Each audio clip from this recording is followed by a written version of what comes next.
I'd been helping my sister at her private security firm for 3 years. Then the mute man she kept locked in the underground safe house escaped. The very next day, a breaking news alert tore through every social media feed in the country. Heir to GRAYSON empire found alive after 3-year disappearance. In the video, a man stood before a crowd of flashing cameras. When he spoke, his voice was low, rich, and deeply resonant, sending a collective shockwave through the room.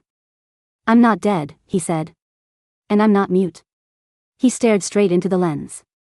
"The woman who kept me captive locked my wrists in steel chains. She fed me once a day. If I so much as resisted, she used a taser. For 3 years, I never saw the sun. I was kept like a dog." Slowly, he pulled back his cuff to reveal a faint, pink ring of scarred flesh around his wrist. His smile was cold. "Cruel. I will be settling this debt with her personally." The comments section erupted instantly. 3 years of pretending to be mute? The sheer patience of this man is terrifying. How many years in prison is that psycho woman going to get? The chip I was holding slipped through my fingers, clattering onto the floor. Our quiet, mute boy, could talk. I turned my head. My sister, Debbie, slammed a hard right hook into the hanging heavy bag. She spun around, her eyes bloodshot, but she was laughing. "Ha ha ha. Finally. I'm finally done being a glorified babysitter." She wiped the sweat from her forehead, her laughter ringing with pure, unadulterated relief. "That giant toddler who wailed in the middle of the night, who wouldn't sleep unless I was holding him, he's finally gone." I quietly set the rest of the chips down on the table. "Debbie, I don't think you realize just how deep of a hole we've dug ourselves into." The truth was, this whole thing had been bizarre from the very beginning. When Debbie took the job 3 years ago, I was 16, a high school dropout with nowhere else to go, tagging along to earn my keep. She never told me who the client was or why we had to keep this man locked up. She only gave me simple instructions: deliver his meals, change his water, and leave immediately. "Don't linger," she had warned me. "And don't reply to anything he writes." The first time I saw him was the day he was brought into the basement safe house. He was tall, lean, and pale to the point of looking translucent. When the heavy steel cuffs were snapped around his wrists, he didn't struggle. He only cast a brief glance downward. Then he looked up, caught me watching, tilted his head, and smiled. His eyes crinkled at the corners. He looked so incredibly gentle, so harmless, that my heart immediately softened. For the next 3 years, he remained mute. All of our communication took place through a small spiral notebook. His handwriting was elegant, so neat it looked like a printed font. "Is it raining outside today? Thank you for your hard work, kiddo." Sometimes, he would fold tiny origami cranes out of the margins of his paper. Once he had filled a small ceramic bowl with them, he would slide it across the table, just close enough for me to reach. He'd write, "For you." For a long time, I actually thought the job was easy. Cozy, even. Until I realized he was only docile when I was the one in the room. One afternoon, I delivered his lunch and left. 10 minutes later, I realized I'd forgotten to collect his empty bowl from the previous meal and went back. The heavy metal door was slightly ajar. Suddenly, there was a deafening crash from inside. Porcelain shattering. The sound of something heavy being violently overturned. I peered through the narrow gap. His back was to me. Everything on the small kitchenette counter had been swept onto the floor in one ruthless motion. His shoulders rose and fell in heavy, ragged breaths, as if he were trying to suppress an animalistic rage. 3 seconds later, he turned around. The violent tension evaporated from his face, replaced instantly by his usual gentle expression. He picked up his notebook, his eyes crinkling into that familiar smile. I accidentally knocked it over. "Could you bring me a broom?" The smile was identical to the one he had given me 10 minutes earlier. As if nothing had happened. I told Debbie about it that night. She only gave me a cold look. "When you leave, you don't go back. Ever." But things got even stranger. For a stretch of time, whenever Debbie emerged from the safe house in the mornings, I noticed dark red bruises on the insides of her wrists. They weren't from the chains. The chains were on his wrists, not hers. When I asked her about it once, she quickly pulled her sleeves down. "Just some friction from training," she muttered. But those marks didn't look like rope burn or training scrapes. They looked like finger-shaped handprints, as if someone had grabbed her, squeezing her wrists with terrifying force. And they only appeared on the mornings after she spent the night in the safe house. Normally, staying overnight was strictly against her own rules. But during that period, she made an exception. For days on end, she would come up from the basement with heavy dark circles under her eyes, her voice raspy, looking entirely drained of life. I asked her what was going on. She just shrugged. He's going through a rough patch. I need to keep an eye on him. How bad could a locked-up mute's rough patch really be? Bad enough that she had to watch him all night long? I didn't press her. But I did notice that on the mornings after Debbie stayed over, the writing in his notebook was exceptionally neat. Exceptionally sweet.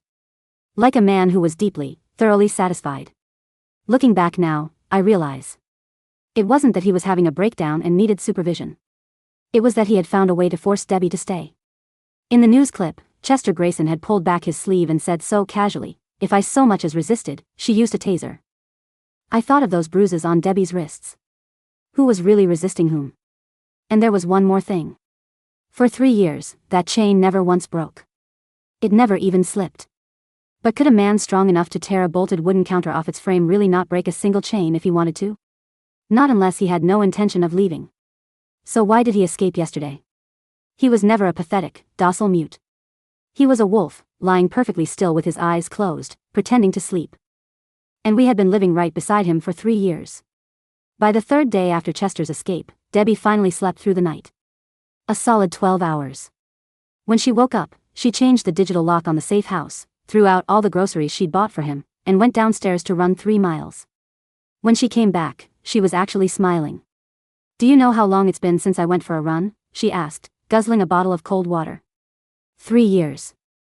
If that man realized I was gone for more than 2 hours, he would smash his head against the wall, slit his wrists, or go on a hunger strike. I had to time my trips to the grocery store down to the second.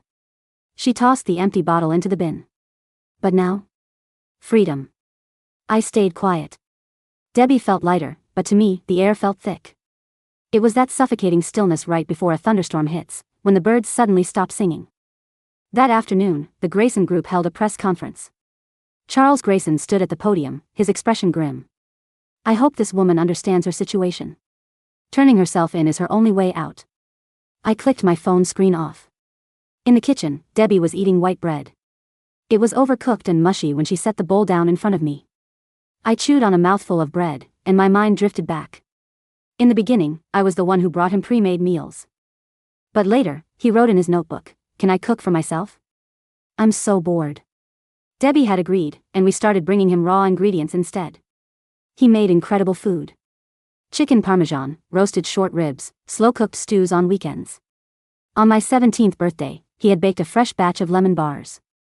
In his notebook, he'd drawn a crude little birthday candle. "Happy birthday, kiddo. I hope you get to walk in the sun every single day."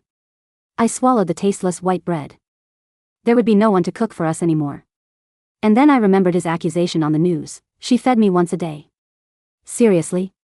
He was slow-cooking beef bone broth in that kitchenette just last week. He didn't even blink when he lied to the entire world. Later that afternoon, Debbie brought Hank back to the office. He was an old family guard who had worked for the Graysons for 6 years before getting laid off. The moment he walked through the door, he lit a cigarette. His hands were trembling. "Chester Grayson," Hank said, his voice tense. "Around here, they call him the Smiling Reaper. The moment he starts smiling at you, that's when you run." He inhaled deeply. When he was 18, a rival company bought off his personal driver to stage an accident. The next day, the driver vanished. Within a month, that rival company was bankrupt and liquidated. And through it all, Chester just kept smiling. Hank stubbed out his cigarette, looking directly at Debbie. "You kept a man like that locked up for 3 years. Did it ever occur to you that there might be another explanation?" "Like what?" Debbie asked. "He is brilliant. The Grayson family put every resource they had into finding him, and they came up empty. Do you really think they couldn't find him? Or was he the one who didn't want to be found?" The room went dead silent. Debbie let out a humorless laugh. "The contract was signed anonymously. He never saw my face. He has nothing to go on." After Hank left, I couldn't hold back. "Debbie, he said in the video that he remembers your voice. He remembers your scent. He spent 3 years with you. He doesn't need paper trails." She stood by the window, her back to me. It was a long time before she spoke, her voice barely a whisper. "Then I'll just have to bet he won't come looking himself." But I could see her hands shaking against her sides. That night, while cleaning out the back storage room, I found a cardboard box. It contained the notebooks we had cleared out from the safe house. Debbie had told me to throw them away, but I hadn't gotten around to it. I picked up the topmost notebook and opened it. Day 1, Debbie's hair is black. It's very long. Day 47, Debbie smiled today. Beautiful. Day 289, Debbie came back very late today. Day 290, Debbie came back very late today. For 7 straight days, he wrote the exact same sentence. The strokes grew heavier, pressing deeper into the paper day by day. Day 297, did she abandon me? And then, the very last notebook. The final page, dated the day before he escaped. Day 1096, I'm sorry, Debbie. I can't take this anymore. What couldn't he take? Being locked up? Or was it something else? A sudden lump formed in my throat. I thought of the paper cranes. I thought of his message, I hope you get to walk in the sun every single day. A man who hadn't seen daylight in 3 years, wishing the sun on someone else. He had been kind to me. Truly kind. But the ruthless man on the news had promised to settle his debt. Did that debt include me? I closed the notebook and placed it back in the box. It didn't matter. Whether he was acting or not, we had to move on. Tomorrow, I had to help Debbie pack up the office. I had to protect her. I clicked off the lights. But as I lay in bed, those words kept repeating in my head like a broken record. I can't take this anymore. I knew, with absolute certainty, that this wasn't over. On our 5th day of moving, the doorbell rang. Debbie peered through the peephole, and her face went completely pale. She shoved me toward the bedroom. Stay inside. Don't come out. I pressed my eye to the crack in the door. The man who stepped inside was in his early 50s, wearing an impeccably tailored charcoal suit. He shared a striking resemblance with Chester. Charles Grayson. Chester's father. He didn't sit down. He simply stood in our tiny, 400-square-foot apartment, his eyes sweeping over the worn furniture. A subtle, condescending twitch touched the corner of his mouth. He reached into his breast pocket, pulled out a thick envelope, and tossed it onto the coffee table. The NDA and a bank card. Sign it, take the money, and disappear. $3 million. His tone was as dry as if he were reading off a grocery list. It's enough for a family like yours to live comfortably for the rest of your lives. It's barely a month's allowance for my son. Debbie didn't touch the envelope. If I sign this, will he stop looking for me? Charles fell silent for a long moment. I will do my best to keep him on a leash, he said quietly. But since he returned, he hasn't been the same. He is volatile. Obsessive. Uncontrollable. A hairline fracture seemed to appear in his polished composure. Right now, he only does one thing. He looks for you. Debbie swallowed hard. I'll sign. At the door, Charles paused. Do not actively put yourself in his path. Chicago is a big city. Live your own life. The door clicked shut. Live your own life. He had found our brand new apartment in 5 days. Who was he trying to fool? For a few days after signing the papers, life seemed to return to normal. Debbie picked up a couple of quick private security shifts. One night, she even bought a bottle of wine, curled up on the sofa, and laughed out loud at a reality show. I almost allowed myself to believe we were safe. Until a week later. I was downstairs at our old office, packing up the very last box of files. Debbie's firm had officially suspended operations. A woman was leaning against the wall by the elevators. She looked to be in her late 40s, impeccably preserved, with a silk scarf wrapped around her neck that probably cost more than my entire wardrobe. You must be Debbie's little sister, she said. She stepped closer, reaching out to smooth down the collar of my jacket. Her touch was intimate, maternal, but her manicured nail scraped lightly against my collarbone, leaving a sharp sting. Your sister moved into a new place? 6 flights of stairs with no elevator. That must be exhausting. She knew our exact floor. I'm Chester's mother. She tilted her head. It was the exact same gesture I had seen Chester make 100 times. Since my son came back, he hasn't eaten or slept. He tore our house apart. He does only one thing, day in and day out, he looks for your sister. She sighed, as if discussing a minor inconvenience. The agreement with his father is useless. Chester has never listened to anyone. She looked at me with cold, calculating eyes. Tell your sister to come forward and apologize. Maybe he'll let it go once his temper cools. She paused. But if he has to find her himself? A chilling smile touched her lips. 3 years. You know his temper better than I do. She turned and walked toward a sleek black town car waiting at the curb. Just before sliding into the back seat, she looked back at me. Tell your sister that paying $3 million for her life was an act of mercy. If my son finds her, he won't spend $300. She gave a soft shrug. And at that point, even I won't be able to protect her. The car door snapped shut. I stood in the cold wind, the faint scratch on my collarbone burning. I told Debbie everything that night. She sat in silence for a very long time. Finally, I asked the question that had been eating at me. Debbie, who actually placed that anonymous contract 3 years ago? She looked at me, her eyes dark. Charles Grayson said he couldn't find Chester, but he found us in 5 days, I pressed on. Hank said Chester is too smart to get caught unless he wanted to be. And in the notebook, he wrote, "I'm sorry, Debbie." Why did he say sorry? Outside, headlights from a passing car swept across the living room ceiling. Debbie's voice was barely a whisper. It was him. What? The anonymous client who hired me 3 years ago. It was Chester himself. She let out a shaky breath. He called me. He signed the contract. He walked into that basement safe house with his own 2 feet, held out his wrists, and let me lock them. Her voice cracked. And then he looked at me and said, "Keep me locked up, Debbie. Don't let me out. I'm afraid I'll hurt someone." I sat frozen.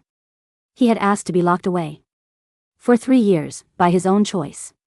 But now, he was on television, claiming he wanted revenge. Then why did he? I don't know, Debbie cut me off, turning her back to me as she lay down on the sofa.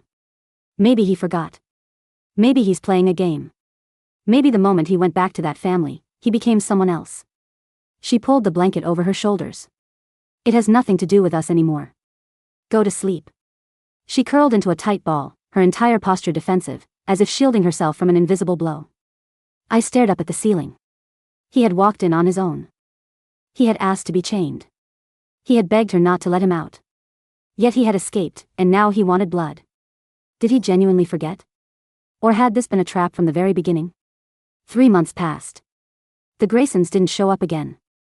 Debbie picked up freelance security gigs under the radar, and I found a part-time job at a local tea shop. Our lives settled into a quiet, boring routine, as if the past 3 years had been nothing but a fever dream. Occasionally, Chester would pop up on my feed, attending galas, charity dinners, always with a young girl in a pink dress trailing by his side. He looked polished, wealthy, and completely unrecognizable from the man who used to fold paper cranes in a dark basement. Whenever Debbie saw his face on screen, she would swipe past it instantly. I tried to do the same. One day, while dusting the desk, I found a crumpled piece of paper wedged deep inside a drawer. It must have slipped out of the box during the move. It was in Chester's handwriting. A single sentence. "I missed you again today, Debbie. Good night." The date on it was from 2 days before he escaped. I shoved the paper deep into the back of the drawer. Chicago was a massive city. There was no way we would run into him. But on Saturday, Debbie took me to a department store downtown. We were standing near the escalators when my heart suddenly stopped. Chester. He was barely 3 steps away. Up close, he looked even taller and leaner than he did on television. He was holding the hand of the young girl in the pink dress, leaning down to listen to her chatter. I grabbed Debbie's sleeve. She had already seen him. Her body went rigid for a split second before she grabbed my hand, pulling me in the opposite direction. Go. Fast. My mind was screaming a single command: don't let him see us. In our rush, my shoulder clipped a display shelf. My elbow smashed hard against a sharp metal edge. A sharp gasp of pain escaped my throat. A perfume bottle clattered to the floor, rolling loudly across the polished tiles. Debbie spun around. I shook my head frantically at her. Keep moving. But it was too late. Are you all right? The low, smooth voice fell from directly above me. I froze, slowly lifting my gaze. Chester was leaning over, his hand gently steadying my arm. He frowned as he looked at my scraped, reddening elbow. His eyes were inches from mine. Suddenly, memories flooded back. I remembered every time I had tripped or bumped into something in the safe house, and how he would immediately write 3 frantic questions in his notebook. Are you okay? Are you okay? Are you okay? I remembered his hand-drawn sketch of me with my hair in a messy ponytail, carrying his tray, with the caption, "Kiddo is getting taller." I remembered the winter I got a fever, and how he had shoved his only heavy jacket through the bars to keep me warm. My lips parted. I almost called his name. But then, his gaze shifted away from my face. He looked over my shoulder, locking onto someone standing directly behind me. I watched his pupils contract. The warmth on his face evaporated, leaving a blank slate. And then, that blankness twisted into something dark, incredibly deep, and cold. Like an abyss. My body reacted before my brain did. I took an instinctive step back, pulling away from him. It wasn't that his grip was tight, but the sudden, predatory look in his eyes screamed at me to run. He straightened up. The little girl ran over, tugging on his coat. "Chester, do you know her?" He didn't answer. She looked at him, then at me, and made her own deduction. "Oh, you don't. Let's go then. Mom says we shouldn't talk to strangers." She pulled his hand, guiding him away. He followed her, never looking back. But I saw his left hand, the hand that had been bound by steel chains for 3 long years. It hung at his side, clenched into a tight, trembling fist. His knuckles were so white it looked like the bone might pierce through the skin. The girl kept chattering beside him, but he didn't utter a single word. It was as if his entire mind had been left behind with us. I turned to look at Debbie. She was standing perfectly still, her face completely blank, but her hands were trembling violently. And so were mine. When he had bent down to help me, his gaze had lingered on my face for a fraction of a second. In that brief second, I saw recognition. He knew exactly who I was. For 3 years, I was the one who brought his food. I changed his water. I checked his chains. I was an accomplice, too. The other end of that chain had been wrapped around me all along. I had only realized it today. He knew where we were. What would happen next? I was too terrified to imagine. The air inside the department store felt suddenly thin, as though all the oxygen had been drawn into the wake of his black cashmere coat. Debbie didn't say a word. She didn't scold me for dropping the perfume or ask if my elbow was bleeding.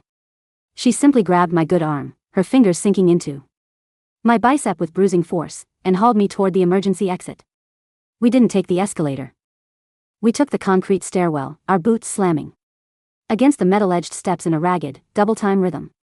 4 flights. Down, out into the biting wind of the alleyway behind the mall, and straight into the gray slush of a Chicago afternoon. Neither of us looked back. When we reached our apartment, Debbie locked all 3 deadbolts, threw the manual security bar into place, and walked straight to the kitchen sink. She turned on the faucet, let the cold water run over her hands, and stood there, staring at the drain. "Pack," she said. "Debbie. Pack your bags. 1 suitcase each. Essentials only. Documents, cash, warm clothes."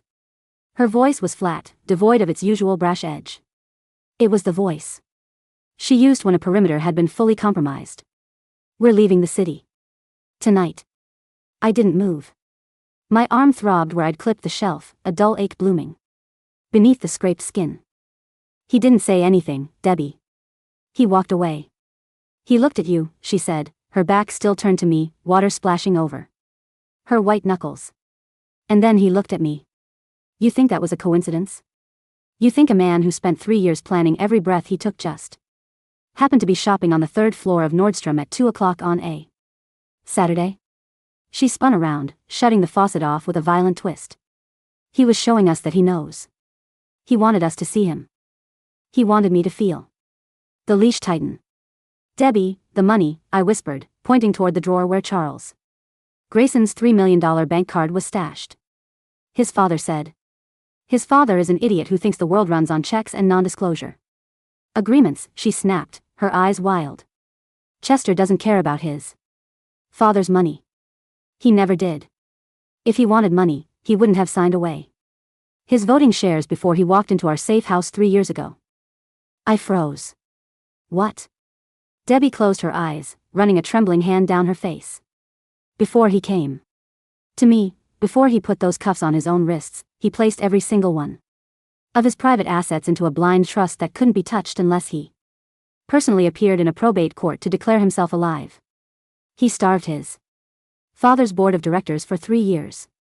He let them bleed while he sat in our basement, eating my dry toast and drinking instant coffee. The room seemed to tilt.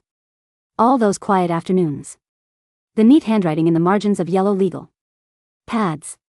The little origami cranes lined up in ceramic bowls. The lemon bars on my 17th birthday.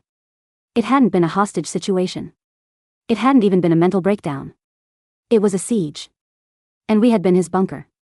"Why didn't you tell me?" My voice barely carried across the tiny living room. "Because the less you knew, the less likely you were to end up in a ditch if his family found the safe house." Debbie dragged a duffel bag from under the sofa and Began violently shoving clothes into it. I thought when the time came, he would just pay out the rest of the contract and walk away. I thought he was using me for protection against his family's hitmen. I didn't know. She trailed off, her throat working convulsively. You didn't know what? I didn't know he was insane, she whispered. I didn't know that once you let a monster sleep in your basement, he starts thinking the cage belongs to him. And the keeper, too. We never made it out of the apartment. At 7:14 p.m., as I was zipping my bag in the hallway, the power cut out. The hum of the refrigerator died instantly. The streetlights outside our window blinked into blackness, plunging the room into a murky, suffocating gloom lit only by the distant red glow of the city skyline. Debbie's hand instantly went to her waistband, drawing the Glock 19 she had kept hidden since the firm closed. She stepped in front of me, backing us toward the interior bathroom, the only room without windows. Phone, she whispered. I pulled mine out. No signal. Not even the emergency call banner. A full frequency jammer. Then came the knock. It wasn't loud. It wasn't the frantic pounding of the police or the heavy boot kick of a breached team. It was 3 slow, rhythmic raps of knuckles against wood. Knock. Knock. Knock. Debbie raised the firearm, both hands locked around the grip, her breath hitching in her chest. Get behind the tub, she ordered under her breath. Keep your head down. Debbie. Do it. The lock clicked. It didn't splinter. It didn't break. The heavy deadbolt simply slid back with a smooth, oiled glide.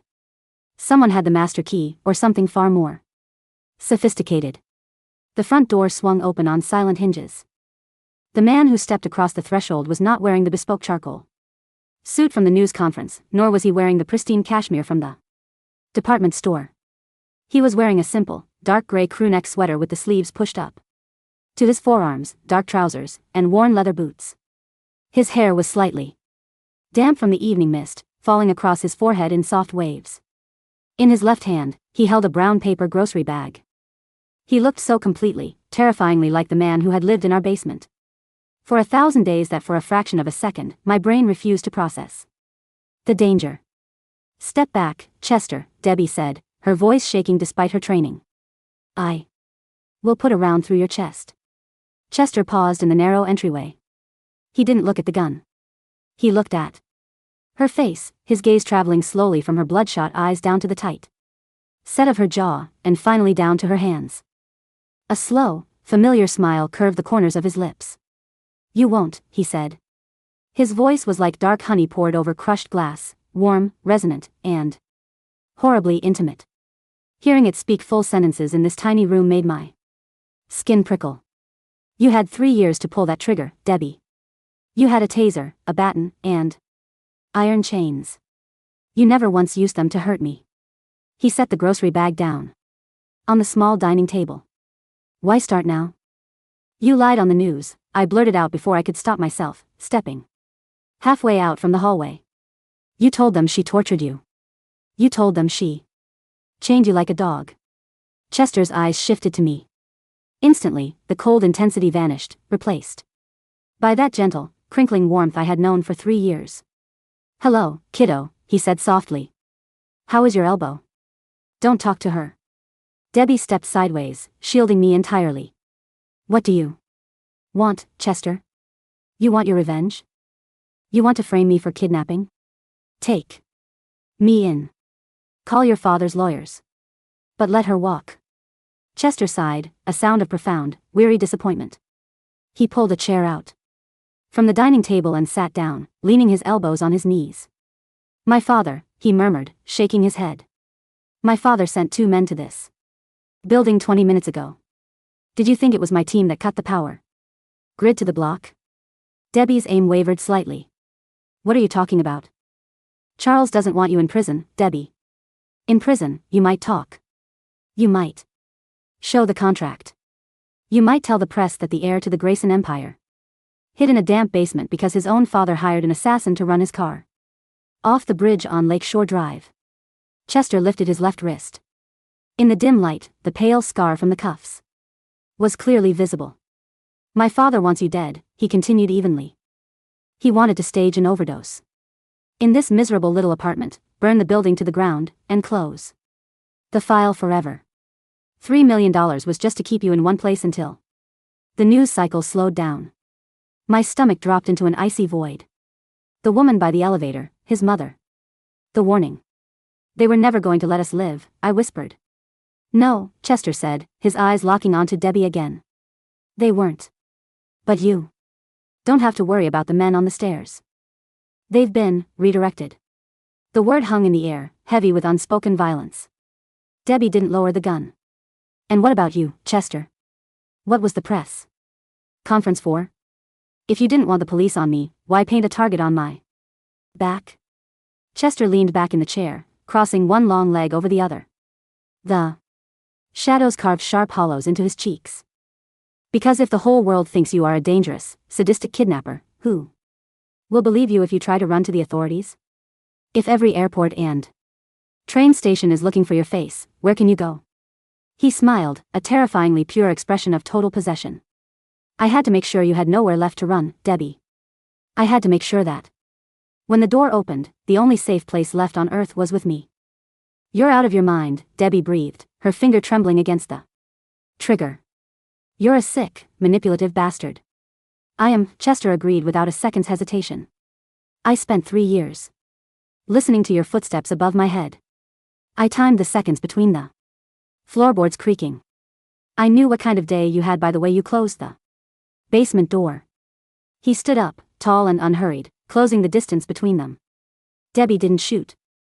As he took one step, then another, her arms began to shake violently. Don't, she choked out. Chester, don't come any closer.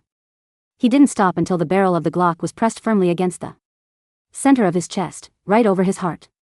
He didn't flinch. He reached up, his long, pale fingers wrapping gently around her wrists, the exact same spot where the bruises had appeared morning after morning in our old safe house. You kept me safe for 1,000 days, Debbie, he whispered, his face inches from hers. Now it's my turn to return the favor. We left through the service elevator in the basement. The 2 men Charles Grayson had sent were not dead, but they were bound with industrial zip ties in the back of an unmarked utility van, their faces swollen and bloody. Standing guard over them were 4 men in dark, tactical gear, men who answered solely to Chester. Hank, the old Grayson guard who had warned us days ago, was sitting in the driver's seat of an armored black SUV idling in the alley. When he saw Debbie and me emerge with Chester, Hank didn't look surprised. He only tipped his cap, his expression grim. Mr. Grayson, Hank said. The route to the North Shore property is clear. Your father's private security detail has been pulled back to the downtown headquarters. Good, Chester said, opening the rear door for Debbie and me. Make sure the apartment is scrubbed. I don't want a single thread of their DNA left behind for forensics. Debbie moved like a sleepwalker. The gun had been taken from her hands, not with violence, but with a gentle, terrifying ease by Chester when we were still in the hallway. She sat in the leather seat, staring blankly out the tinted window. As the city lights blurred into streaks of red and gold, I sat between them. Chester reached into the brown paper bag he had carried from our apartment. He pulled out a small plastic container and handed it to me. You didn't eat dinner, he said. I looked down. Inside were 2 fresh lemon bars, dusted with powdered sugar. My hands began to shake. You made these? I made them this afternoon, he said softly. Before I went to the store. I knew Debbie wouldn't let you eat properly once you saw me. Why are you doing this? I asked, my voice cracking in the quiet interior of the vehicle. You could have destroyed your father without us. You had the money, the evidence, the security. Why drag us into this? Chester turned his head to look at me. In the dim glow of the dashboard, his dark eyes looked infinitely deep, like an ocean frozen beneath miles of ice. When I was 18, he said quietly, everyone around me wanted a piece of my life. My father wanted my inheritance. My mother wanted my social standing.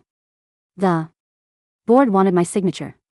The driver who tried to kill me wanted $200,000. He leaned his head back against the headrest, closing his eyes. 3 years ago, I realized I couldn't survive unless I disappeared completely. Until my 25th birthday, when the family trust officially transferred full control of the conglomerate to me alone. But I needed a place where no one would ever think to look. I needed someone who didn't care about the Grayson name, someone whose only loyalty was to a contract. He opened his eyes and looked past me, fixing his gaze on Debbie's profile. I thought I was hiring a guard. A simple lock on a door. Debbie flinched, but she kept her eyes glued to the window. The first month in that basement, Chester continued, his voice dropping to a low, hypnotic cadence, I had severe withdrawal from the sedatives my father's doctors had been feeding me for years. I was violent. I was hallucinating. I tore that room apart. I screamed until my vocal cords bled.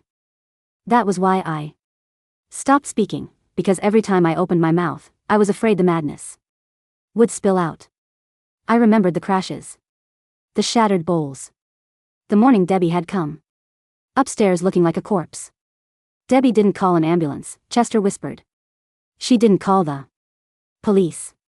She came downstairs, locked the door behind her, sat on the cold concrete floor, and held my arms down until the convulsions stopped. She stayed with me for 4 days straight. She let me leave bruises on her skin because she knew that if she let go, I would tear my own throat out. A single tear tracked down Debbie's cheek, catching the neon light of an expressway sign. No one had ever held me without wanting something from me, Chester said, reaching across the seat. He didn't touch her face, he simply laid his palm flat on the seat between them, offering it. For 3 years, that basement was the only place in the entire world where I wasn't prey. It was a job, Chester, Debbie choked out, her voice raw and jagged. You paid me. That was all it was. Then consider this an extension of your contract, Chester replied softly. Because tomorrow morning, the real war begins. And I am not going into it without my keeper. The property on the North Shore was not a penthouse or a sprawling mansion. It was an old, heavily fortified estate surrounded by 10-foot stone walls and dense pine woods, overlooking the black expanse of Lake Michigan. The moment we stepped through the front doors, the atmosphere shifted. Dozens of monitors lined the walls of what looked like a converted library. Analysts and security personnel in plain clothes moved with silent, military precision, speaking into earpieces and tracking real-time financial markets, media feeds, and satellite feeds of various properties in Chicago and New York. At the center of it all was a large mahogany desk covered in thick legal briefs. Mr. Grayson, an older woman in a sharp gray suit, stepped forward, handing Chester a tablet. The special board meeting has been called for 8 a.m. tomorrow. Your father has gathered the executive committee at the downtown tower. They intend to invoke the mental incompetence clause to void your trust shares, citing your public statements regarding psychological trauma from the kidnapping. Chester glanced at the screen, a chilling smirk playing on his lips. They think because I went on television and played the broken victim, I gave them the ammunition to declare me unfit, he murmured. Precisely, the lawyer said. Charles has already prepared the medical affidavits. Good, Chester said, tossing the tablet onto the desk. Let him present them. Let him sign the formal declaration. He turned to look at Debbie. Because the moment he signs those papers under penalty of perjury, we release the safe house logs. Debbie froze. The logs? Every day for 3 years, Chester said, stepping closer to her. Every meal. Every blood pressure check. Every psychological assessment conducted by the licensed physician you secretly brought in once a month.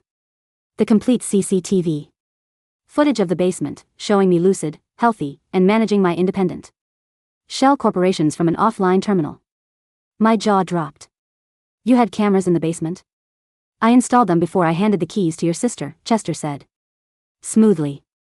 3 years of continuous, time-stamped proof that I was in complete possession of my mental faculties. And 3 years of recorded audio proving that my father attempted to contact 3 different private contracting firms to locate and execute me during my absence. He looked at Debbie, his eyes glittering with dark triumph. You were never my kidnapper, Debbie. You were my legal custodian under a private, power of attorney protective custody agreement that was filed with an offshore escrow firm the day before I disappeared. Debbie stared at him, her chest heaving. You set this up from the very first day. The fake kidnapping claim on the news, you did that to force Charles into attempting the mental incompetence play. If I had simply returned and said, "I'm fine, give me my company," my father would have tied me up in court for 10 years while liquidating the assets behind closed doors, Chester explained, his voice entirely calm, devoid of any cruelty. Now, I had to give him a false opening. I had to make him believe I was broken, unstable, and blinded by a vendetta against a phantom kidnapper. I made him commit his entire legal apparatus to a single, fatal move. He reached out, his fingertips lightly brushing the stray hairs back from Debbie's forehead. This time, she didn't flinch. She was too stunned, too overwhelmed by the sheer scale of the labyrinth he had built around us. Tomorrow at 9 a.m., Chester whispered, Charles Grayson will be arrested. Inside his own boardroom for corporate embezzlement, securities fraud, and conspiracy to commit murder. The Grayson Group will belong entirely to me. And us? I asked, my voice cutting through the heavy silence of the library. What happens to Debbie and me? Chester turned his head, his gaze sweeping over me with that protective older brother warmth that had kept me safe for 3 years, before returning to Debbie. The gentleness remained, but beneath it lay that unbreakable, unyielding iron. You get your life back, kiddo, he said to me. Any university you want to attend. Any city you want to live in. Full security detail, fully funded. Forever. You walk in the sun every single day, just like I promised. Then, he leaned down until his lips were inches from Debbie's ear. And you, Debbie. He murmured, his voice dropping so low only the three of us could hear. Your firm is reopening. But you will only have one client. For the rest of your life. Debbie's breath shuddered. What if I refuse? What if I take my sister and leave the country? Chester smiled, a smile that was neither cruel nor gentle, but simply absolute. You won't leave, he said softly. Because after tomorrow, the whole world will know that you saved my life. And you know better than anyone, you can't abandon a monster once you've taught him how to love. The next morning, the sky over Chicago was the color of bruised steel. I sat in the secure private lounge on the 40th floor of the Grayson Tower, watching the live feed from the boardroom 2 floors above. On the screen, Charles Grayson sat at the head of the massive glass table, a fountain pen in his hand, a smug, victorious smile on his face as he prepared to sign the document stripping his son of his birthright. His wife sat beside him, elegant and cold, adjusting her pearl necklace. The heavy double doors of the boardroom swung open. Chester walked in. He wasn't smiling. He wore a midnight blue suit that accentuated his broad shoulders and tall, imposing frame. Behind him walked a federal prosecutor, 6 armed marshals, and a team of forensic accountants carrying 3 steel cases of evidence. I watched through the camera as Charles Grayson's face drained of every drop of color. The pen slipped from his fingers, rolling across the mahogany table and leaving a streak of black ink, just like the overturned bowl in our basement 3 years ago. Charles Grayson, the federal marshal announced, his voice echoing through the speakers. You are under arrest. In the lounge, Debbie stood by the floor-to-ceiling glass window, looking out over the frozen lake. She was dressed in a clean, sharp black suit that Chester's staff had brought for her that morning. Her hands were tucked into her pockets. For the first time in 3 years, there were no bruises on her wrists. There was no Glock at her waist. The door to the lounge opened quietly. Chester stepped inside. The entire ordeal upstairs had taken less than 20 minutes. The empire had fallen, been dismantled, and reconstructed under his name in the span of a single morning coffee. He walked over to the window, stopping just a few inches behind Debbie. He didn't touch her. He simply stood beside her, his tall silhouette reflecting in the glass alongside hers. It's done, he said quietly. I saw, Debbie replied, not turning around. Your sister's enrollment papers for Columbia have been processed, he continued. An apartment on the Upper West Side has been purchased under her name. Hank will be heading her security team. She leaves on Friday. I looked up from the monitor, a strange ache swelling in my chest. A future handed to me on a silver platter. Freedom, safety, the sun. And me? Debbie asked, her reflection meeting his in the glass. Chester reached into his pocket and pulled out a small, worn spiral notebook, the very first one from 3 years ago. He opened it to the first page and held it out between them. Written in his elegant, printed handwriting from 1,000 days ago were the Words. Contract terms: the keeper shall not leave the safe house until the captive is secure. Beneath it, in fresh, dark black ink, was a new sentence written this morning. The captive will never be secure without the keeper. Debbie looked down at the paper for a long, quiet minute. The wind outside howled against the reinforced glass, high above the chaotic streets of Chicago. Slowly, she took a pen from the inside pocket of her jacket. She didn't write an objection. She didn't throw it in his face. She simply signed her name at the bottom of the page, clicked the pen shut, and turned to face him. "You're paying double my old rate," she said, her voice steady, the old fire finally flickering back to life in her dark eyes. Chester's face broke into a smile, the warmest, most genuine smile I had ever seen on him. "Approved," he whispered. He turned toward me, nodding gently toward the door where Hank was waiting to take me downstairs to start my new life. "Go on, kiddo," Chester said softly. "The sun is out." I looked at Debbie one last time. She gave me a small, reassuring nod, a silent promise that she was doing this on her own terms, or as close to her own terms as anyone tangled with Chester Grayson could ever get. I walked out of the room and into the hallway. As the heavy oak doors clicked shut behind me, locking the two of them inside the glass tower above the city, I finally understood. The basement safe house was never a prison. And the chains were never made of steel.